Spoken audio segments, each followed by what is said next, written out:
చెంచలమ్మ ఇంటికొచ్చేసరికి సింధూర నుదుట బొట్టు కనిపిస్తుంది. ఆ బొట్టు చూడగానే చెంచలమ్మకు కాలు కింద మట్టి ఎగిరిపోయినట్టు ఒక్కసారిగా గుండె పగిలినట్టు చూస్తూ ఉంటుంది చెంచలమ్మ.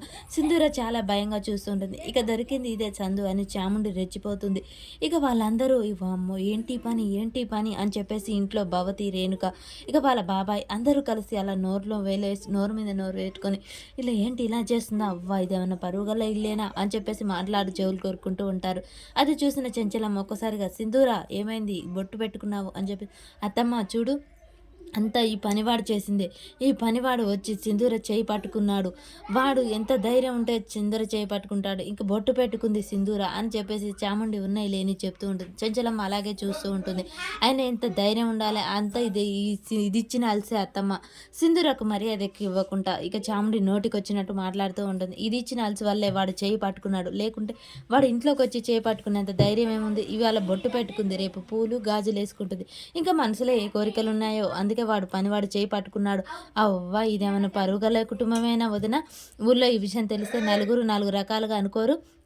అయినా ఇలా చేసింది ఏంటి వదిన? నువ్వెంతో నెత్తికెక్కున్నావు. అసలు అత్తమ్మ దేవతలా చూసుకోవాలి అనగానే అసలు నువ్వు అమ్మగారు అని చెప్పగానే నువ్వు నోర్మి అని చెప్పేసి చెంచలమ్మ అంటూ ఉంటుంది చంటిని. అది కాదు అమ్మగారు, నేను అనుకోకుండా అమ్మగారికి క్షమాపణ చెప్పడానికి వచ్చాను అని చెప్పేసి నోర్మి అన్నానా. సింధూర అసలు ఏం జరిగింది అనగానే అత్తమ్మ అది ఇంకా చెప్పడానికే ఉంది. నా కళ్ళ ముందు అవపడుతుంటే ఇవాళ బొట్టు అన్నది, రేపు పూలు గాజులు ఇంకా మనసులో ఏ కోరికలు ఉన్నాయో ఏమో.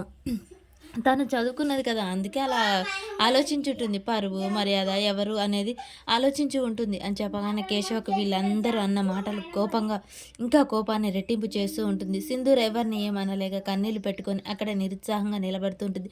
చెంచలమ్మగానే మౌనం పాటిస్తూ ఉంటుంది. ఎవరికి ఏం సమాధానం చెప్పాలి అని. ఇక ఇంట్లో వాళ్ళు ఇష్టం వచ్చినట్టు సింధూరం మీద నిందలు వేస్తున్నారు. చంటికి సింధూరకి ఇక లేని సంబంధం అక్రమ సంబంధం అంటకడుతూ ఉంటారు. ఇక రేణుక, భవతి వాళ్ళందరూ చాలా అన్యాయంగా అసూయంగా మాట్లాడుతూ ఉంటారు. చెంచలమ్మ ఎవరిని ఏమనలేక అలాగే కోపంగా చూస్తూ ఉంటుంది. అయినా ఇలాంటి దాన్ని ఇంట్లో ఉంచుకోకూడదు వదిన అని చెప్పేసి అనగానే కేశవకు ఒక్కసారిగా కోపం వస్తుంది.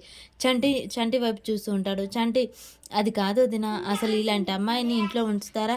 ఇది నలుగురికి తెలిసే విషయమైనా నువ్వెంతో ప్రేమగా నెత్తినెత్తుకుంటున్నావు. అలాంటిది నిన్ను ఎంతో ప్రేమగా చూసుకోవాలి. అయినా పనివాడు చేయి పట్టుకున్నాడంటే అది పనివాడి తప్పు కాదన్నా, అమ్మాయి ఇచ్చిన సాలుసే అని చెప్పేసి వాళ్ళు మాట్లాడుతూ ఉంటారు. అది కాదండి అది కాదు అని చెప్పేసి చంటి చెప్పబోతూ ఉంటాడు. అవును బొట్టు పెట్టుకున్న విషయం పక్కకు పెడితే అసలు వాడు చేయి పట్టుకోవడం ఏంటి ఇంట్లోకి వచ్చి మన ఇంటి కోడల్ని, ఇదంతా తప్పుడు పని అని చెప్పేసి అనగానే చంటిని గల్లా పట్టుకొని కేశవ గుంజుతాడు. చంపమించి కొడుతూ ఉంటాడు. ఎంత ధైర్యం ఉంటే నా కోడలు చేయి పట్టుకుంటారా? అసలు నీ ఇంట్లోకి ఎవరు రమ్మన్నారు? ఇంట్లోకి ఎవరు రానిచ్చారు అని చెప్పేసి చంటి ఏం చెప్దామనుకున్న తనని చెప్పనీయకుండా బయటికి నెట్టేశాడు. ఇక నీకు ఇంట్లో స్థానం లేదురా, నువ్వు వెళ్ళిపోవాల్సిందే ఇంట్లో నుంచి అని చెప్పేసి కేశవ చంటిని బయటికి లాగేస్తాడు. చక్రం వాడిని బయటికి గింటేరా అని చెప్పేసి అనగానే చక్రం చంటిని బయటికి లాక్కొని వెళ్తూ ఉంటాడు. చంటి చెప్దామనుకుంటే ఎవరు చెప్పనివ్వరు. మరి సింధురాన్ని కూడా బయటికి గెంటేస్తారా? అసలు ఏం జరుగుతుంది అనేది నెక్స్ట్ వీడియోలో